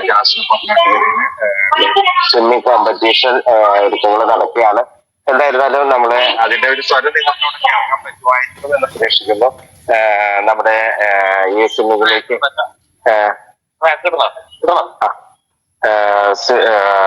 പ്രത്യേകിച്ച് നമ്മുടെ വിശിഷ്ടാതിഥികളും പ്രത്യേകമായിട്ട് വലിയ വിശിഷ്ടാതിഥികളൊക്കെ എത്തിയിട്ടുണ്ടായിരുന്നു. അവർക്ക് കൃത്യമായ സ്വാഗതവും നന്ദിയൊക്കെ അർപ്പിക്കുകയാണ്. നമ്മളോടൊപ്പം സഹകരിക്കുന്ന എല്ലാവർക്കും സ്നേഹത്തോടെ ഇനിയും തുടർന്ന് പോകണമെന്നാണ് ഞങ്ങളുടെ ആഗ്രഹം. പ്രത്യേകിച്ച് ഇന്നത്തെ ദിവസത്തിന്റെ പ്രത്യേകത നമുക്കറിയാം.